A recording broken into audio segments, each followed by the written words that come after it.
Meu nome é Nice e sejam bem-vindos a mais um áudio aqui para o canal. E hoje nós teremos o capítulo 8 do livro O Voo da Gaivota. Então, conto com seu apoio ao canal, sempre curtindo, comentando, compartilhando, como eu sempre falo, me ajuda muito, ok? Então, dados os recados, vamos para o capítulo. O médico nazista. Quando fomos assistir à recuperação de Walter na reunião do Centro Espírita, defrontamos com um caso muito interessante que me chamou a atenção e por isso acompanhei o desenrolar do drama. Estávamos aguardando o início quando chegaram 3 pessoas, um casal com a filha adotiva. O casal, principalmente a senhora, queixou-se que a mocinha, a filha, continuava tendo suas crises. Arthur me explicou que Joana, assim se chamava a jovem, era médium e estava sendo obsediada por alguns espíritos, suas vítimas no passado. Tinha crises em qualquer hora e lugar e procurava meu pai em horários inoportunos para lhes dar passes, porque só assim se acalmava. Minha mãe foi sentar-se ao lado dela, porque conforme me explicaram, logo que entrava no centro começavam suas crises, e era necessário alguém perto que a controlasse. Seus obsessores possuíam sobre ela o domínio psíquico, mesmo à distância. Queriam que sofresse, pois ela os havia prejudicado. Gosto muito de ver minha mãe, pois amamo-nos muito. É a pessoa de quem mais gosto, e sempre que me é possível vou visitá-la, ficar ao seu lado, porque me é prazeroso. Joana é uma mulata forte, de olhos maliciosos, demonstrando não estar afim nem de orar, nem de melhorar. Ali está por imposição dos pais e para ficar livre de suas crises que considera ridículas e que lhe fazem passar vergonha. O seu obsessor-chefe era inteligente e sutil e, como ela tinha má índole, passou a incentivá-la a fazer uso da maldade, chegando a ponto de incorporar, utilizando-a como médium, e tentar matar a mãe e o pai. Fazia-se com que descuidasse completamente da disciplina pessoal e dos compromissos próprios de sua idade para envolvê-la no seu ardil.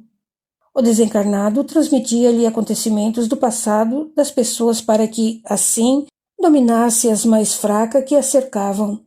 Quando foi levada até a casa de meu pai, o obsessor aceitou, porque confiava que iria dominar qualquer encarnado com que defrontasse, sentindo-se assim forte no seu orgulho e pretensão. Vencidos os primeiros embates, o obsessor sentiu-se admirado pela força que desconhecia e quis, então, aprender com eles, com o grupo do centro, não para melhorar, mas para ficar mais poderoso. Arthur me pôs a par dos acontecimentos. Joana, em sua encarnação anterior, fora um médico nazista e praticara muitas maldades e experiências com os judeus. Reencarnou longe da Alemanha, num corpo feminino e mulato, mas mesmo assim foi encontrada pelos que não a perdoaram. Sabiam que ela comparecia ao centro para se livrar deles, os obsessores.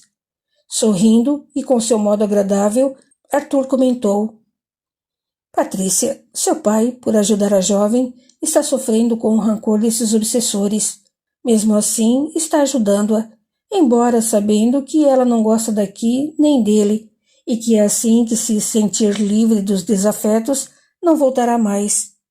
Socorremos para mostrar aos encarnados a força espiritual de que dispõe o Centro Espírita, desde que se trabalhe em prol do bem comum e também dos que vêm pedir ajuda.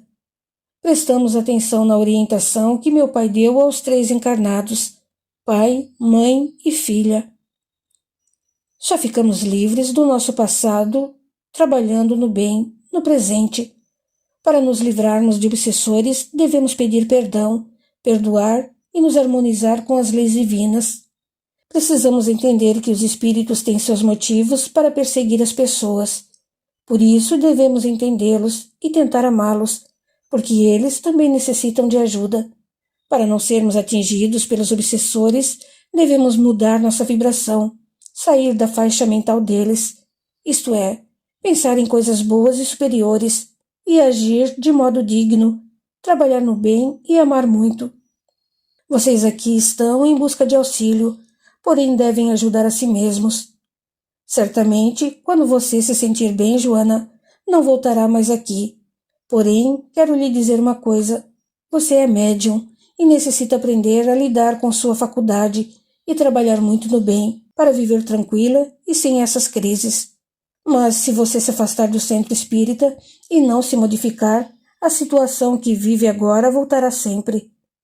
Os centros espíritas estão sempre preparados para ajudar nos casos de obsessão, ensinando a lidar com a mediunidade para o bem, e em suas reuniões ouvirá ensinamentos que ajudarão a sua renovação interior.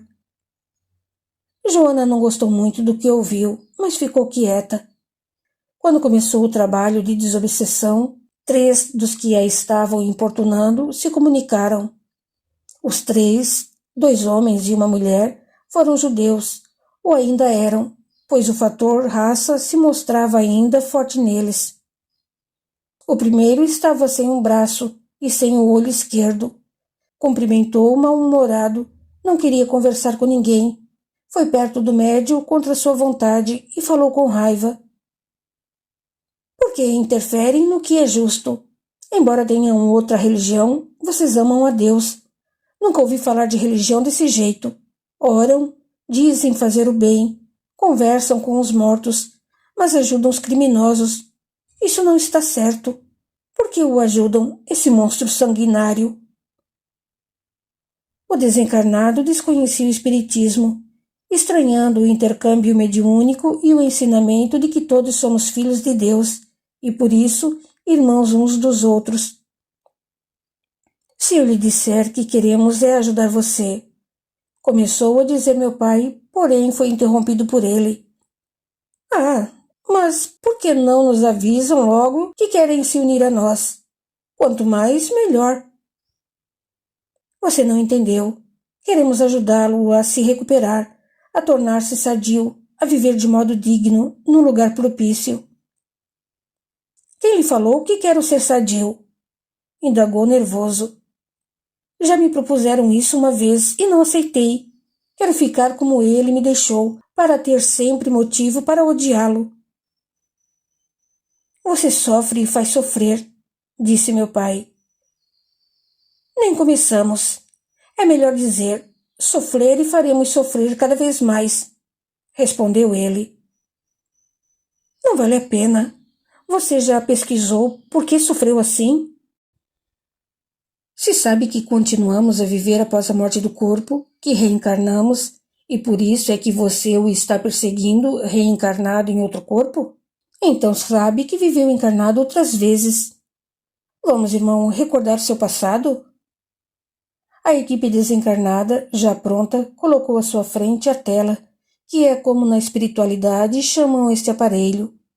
Ele é denominado de muitas maneiras, havendo algumas diferenças de um local para outro, mas é sempre o mesmo e muito útil. O espírito que se comunicava fora, na encarnação anterior, também judeu, e numa guerra havia trucidado muitas pessoas, entre elas jovens e crianças. Ao recordar, deu gritos lancinantes, mas o médium, treinado, só alterou um pouco a voz, isso porque não é necessário gritar. Acalmaram o desencarnado, que com dificuldade voltou a falar. Olho por olho. Não, meu amigo, disse meu pai. É a lei do retorno. Você plantou, você colhe. Não precisaria sofrer assim, se tivesse entendido a lei do amor e feito bem. Ela também pagará pelo que fez? Pelo que entendi, se ela não fizer o bem, sofrerá o que me fez sofrer. Você não irá conseguir fazer dela uma pessoa boa. Que será dela? Deixe-a, irmão. Deixe-a. Cuide de você. Vamos ajudá-lo. Pense em Deus. O Pai é bondoso e nos ama. A equipe médica entrou em ação e, com os fluidos doados pelos encarnados e também pela vontade do espírito que agora queria tornar-se sadio, o braço se curou e ficou perfeito, como também o olho. Perdoe, irmão, para ser perdoado. Como não perdoar, se devo tanto? Perdoo e peço perdão a Deus. Queria ir para junto dos meus, lá na minha terra. Atenderemos seu pedido. Ele saiu de perto do médium e passou para outra fila, a dos que iam para a colônia. Após a reunião, seria levado à colônia São Sebastião por uns dias, e depois seria transferido para onde quisesse. Uma equipe o levaria. Normalmente reencarnamos em diferentes raças para aprender a amar a todas, mas sem ser regra geral, alguns judeus mais radicais ainda têm preferido vir sempre como judeus, a esperar o Messias, pois se julgam os filhos escolhidos, o povo de Deus. Mas são realmente como todos nós, porque não somos privilegiados pela raça. Aqueles desencarnados, totalizando 11, estavam há algum tempo nas regiões espirituais do Brasil, à procura para vingar desse espírito que fora um médico nazista. Já começavam a dominar o idioma português, pois o médium que o auxiliou, sempre consciente, não precisou se expressar com sotaque. Devemos esclarecer que o médium transmite o pensamento do espírito e, nestes casos, sentem mais do que propriamente repetem o que escutam. A mediunidade, quando educada, é maravilhosa e assim possibilitou que ele, judeu, transmitisse pensamentos que o médium traduziu por palavras. O outro judeu se incorporou em outra médium e foi doutrinado por uma integrante encarnada do grupo. Lídia conversou com ele e o fez entender a necessidade de perdoar e seguir seu caminho. Ele, porém, quis ficar em nossa colônia e, quando fosse reencarnar, preferia que fosse aqui. Não gostaria mais de ser judeu, porque, segundo comentou, os judeus sofriam muito com a segregação. Normalmente, esses pedidos são atendidos, porém, o departamento próprio da colônia é que estuda cada caso. A mulher também incorporou. Parecia fria, porém, ao sentir o afeto dos trabalhadores da casa, encarnados e desencarnados, conteve-se para não chorar e disse com voz comovida: "Não sou má, ele sim é maldoso", referindo-se à jovem Joana. "Escondem-se em outro corpo, mas é ele. Pensa você que ele é bom? Não. Nos enfrenta e, se pudesse, nos faria sofrer tudo novamente. Você acha que é por persegui-lo que somos maus? Somos vítimas. Vou falar o que ele fez comigo e então me dará razão." Fez uma pausa como se criasse coragem para recordar e começou. "Estava casada e feliz. Tínhamos uma pequena fortuna e 2 filhos lindos. Quando a Segunda Guerra Mundial começou, nos apavoramos, porque sabíamos muito bem que os nazistas perseguiam os judeus. Meu esposo alistou-se no exército na tentativa de impedir que eles nos oprimissem no país em que vivíamos, e por isso morreu lutando. Quando houve a invasão de nossa cidade, fomos presos e nossos bens confiscados. Da prisão partimos para o campo de concentração, onde sofremos muito, frio, fome e humilhações.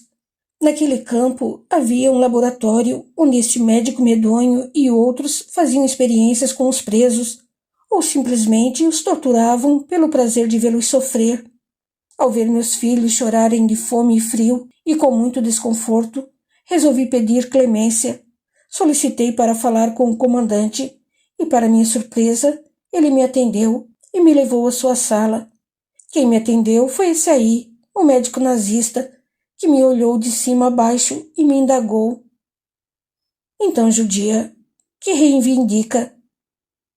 Pensando que ele ia me ajudar, falei rápido para não perder a coragem. "Por favor, senhor, aqui estou com meus 2 filhos pequenos. Passamos fome e frio. Se você se entregar a mim, intercederei por vocês", disse rindo. Sempre fui muito direita, fiel ao meu esposo. Porém, pelos meus filhos, aceitei a proposta indecente. Depois, ele mandou que um soldado fosse buscar meus filhos.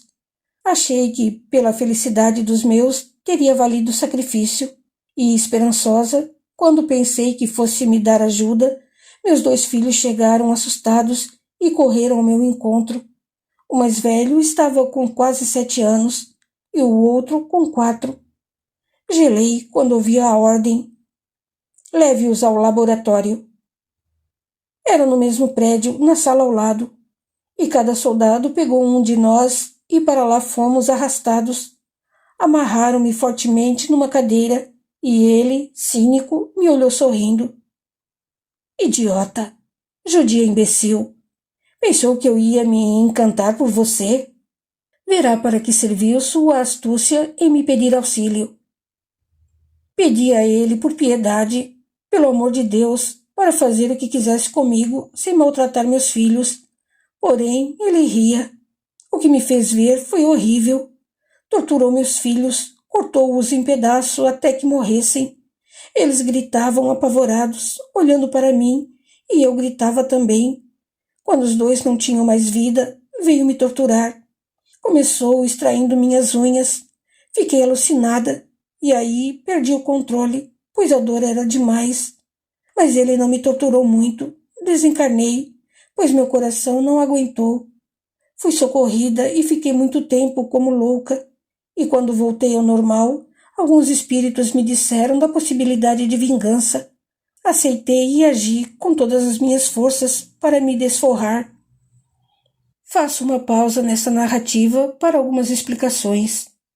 Nos campos de concentração, como em qualquer lugar de aniquilamento humano, há muitos socorristas, como também há muitos desencarnados que agravam os acontecimentos. Do mesmo modo, costumam ficar outras vítimas a socorrerem suas companheiras de sofrimento. Esta senhora foi socorrida por outros judeus que ali haviam desencarnado. Não foi assim socorrida por espíritos bons, porque ela estava com muito ódio. As crianças e aqueles que perdoavam eram levados às colônias ou a outros lugares de socorro. Os que eram vítimas, tanto quanto ela, a socorreram, levando-a para um pequeno abrigo no campo de concentração, no plano espiritual, e quando ela aparentemente estava melhor, foi convidada a se vingar. A guerra é por demais triste, pelas atrocidades que se cometem. Esforcemo-nos, pois, para que haja paz, começando com a tolerância e a concórdia com os que nos cercam.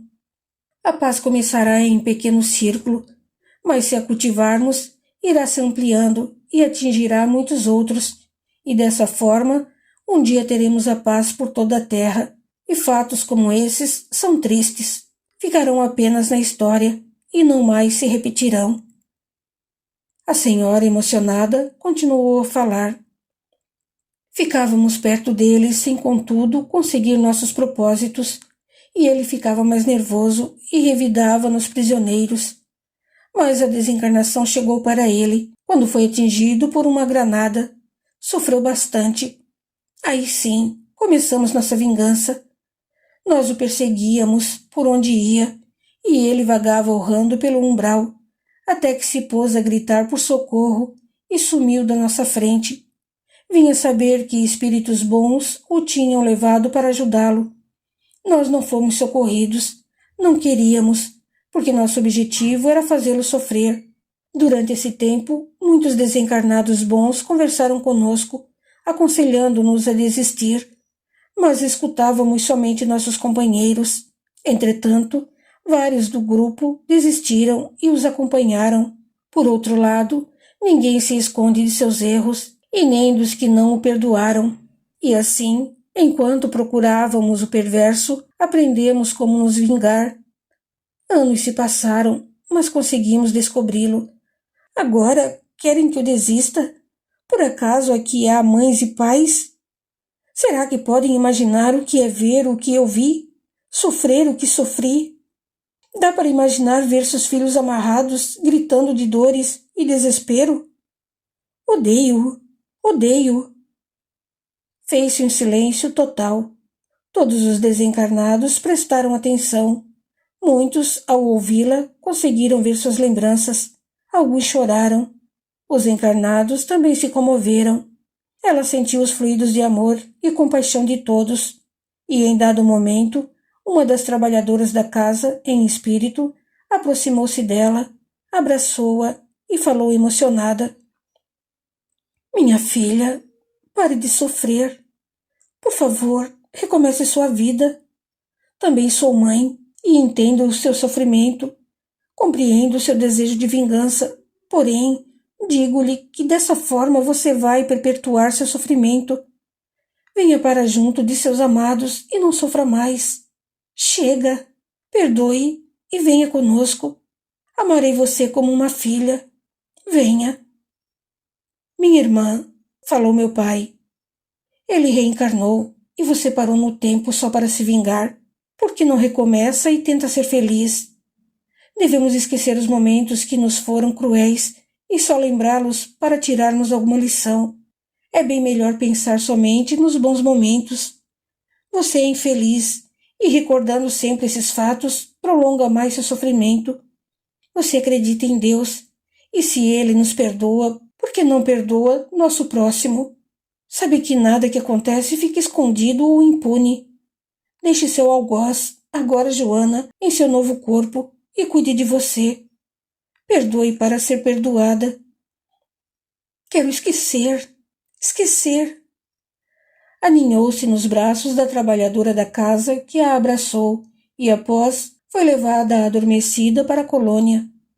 A reunião terminou com todos comovidos pelo sofrimento daquela senhora e eram muitas as orações em seu favor. Emocionei-me também ao acompanhar suas lembranças, realmente duras cenas de horror. Talvez possam vocês pensar que retrato muitas tristezas neste livro. É que as tristezas e as alegrias existem e devemos ser realistas, tirando de fatos tristes lições preciosas que nos impulsionarão com otimismo para o caminho do bem e para a felicidade. Ao tomar conhecimento de fatos assim, conseguimos entender ambas as partes e ajudar sem condenar. Por isso, como sou alegre, passo minha alegria aos que me rodeiam. A alegria nos fortalece, nos anima e nos dá compreensão da dor do próximo. Aquela senhora foi internada no hospital da colônia, onde recebeu por tempos tratamento, carinho e ensinamentos. A equipe da colônia encontrou seus 2 filhos e esposo encarnados na Europa e a levou para vê-los. Estavam os 3 bem. Depois de algum tempo, ela pediu para ser transferida para a colônia na espiritualidade, onde estavam seus entes queridos. Estando bem melhor e com planos para reencarnar, porque só assim esqueceria tanto sofrimento, foi transferida. Despedi-me dela desejando-lhe boa sorte. Mas ainda faltavam 8 obsessores. 7 receberam orientação e ajuda nas reuniões seguintes, com cada um deles uma história triste. Desses 11 que obsediavam Joana, com desejo de vingança, 10 foram socorridos, e só um pediu para trabalhar no plano espiritual. Os demais pediram para reencarnar, pois queriam a misericórdia do esquecimento, e todos foram atendidos. Contudo, o chefe dos 10 obsessores, de nome Joseph, era um judeu rude, que ao ver os 3 primeiros se afastarem, voltou-se furioso contra meu pai, que, como sempre acontece, sentiu-lhe a vibração e tentou também orientá-lo. Arthur soube que o grupo tinha seu núcleo na Europa e foi lá para conversar com eles. Eram vingadores dos criminosos de guerra, que se intitulavam os Ofendidos da Guerra. Constituíam-se em vários grupos, todos unidos entre si. Arthur pediu uma audiência com o chefe, um judeu de muitos conhecimentos. Após cumprimentos, Arthur começou o diálogo e nos contou depois que o chefe tinha total conhecimento do que acontecia com seus subordinados junto a Joana e não deixou que ele, Arthur, falasse muito.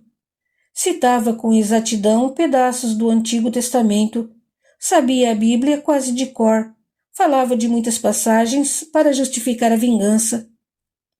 É olho por olho, dente por dente. Falou demonstrando calma. Arthur replicou com os ensinamentos de Jesus.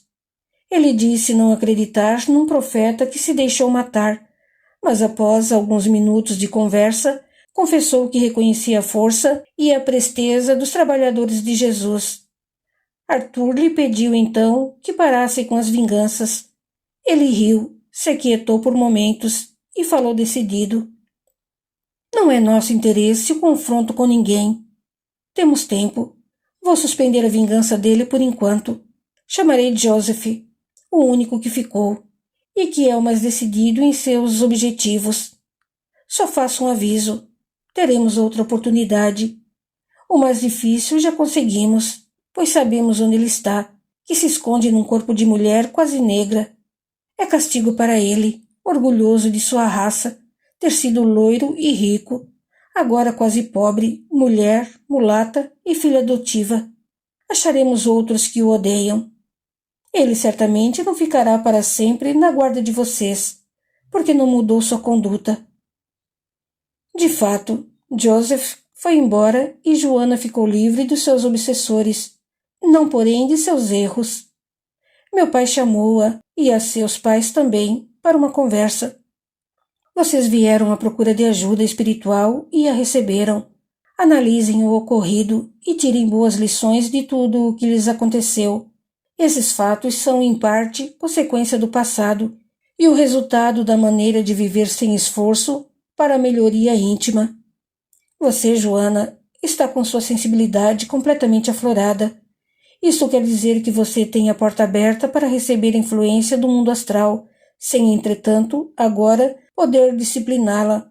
Só terá influência e sintonia com espíritos bons por meio de boas atitudes e de bons propósitos, e ficará ligada aos maus se descuidar do seu aprimoramento espiritual.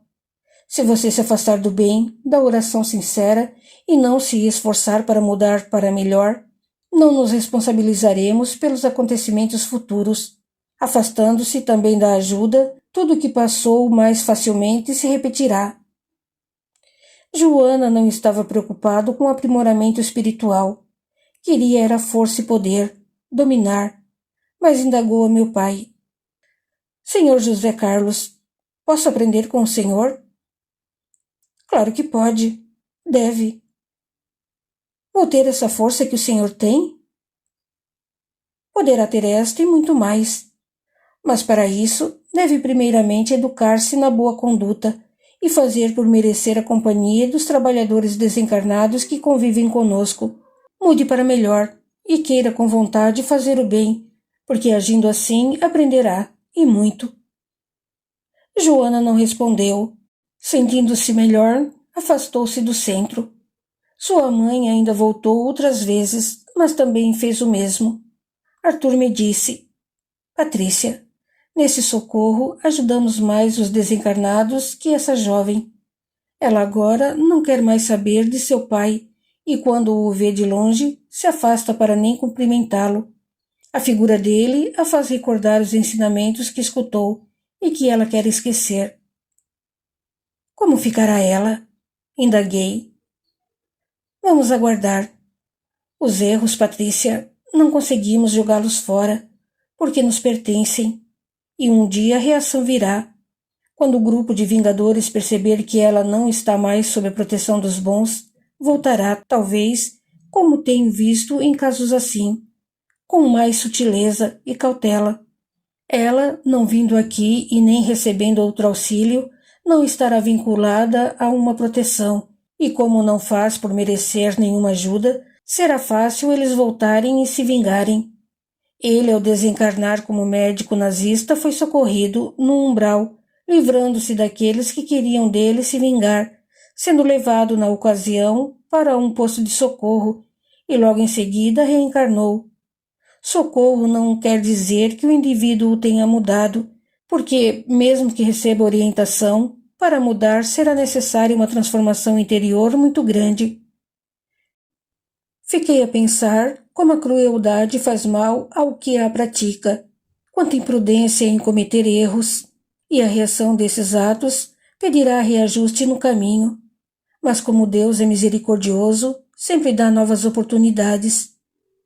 Ao findar essa narrativa, posso concluir que todos nós, encarnados e desencarnados, tivemos um grande ensinamento com os fatos ocorridos, que todos nós temos que aprender a amar, a ser úteis para termos paz e sermos felizes, e que a alegria interna virá quando superarmos nossos traumas íntimos e ajudarmos outros a fazê-lo. Alegria. Continua no capítulo 9. Até lá!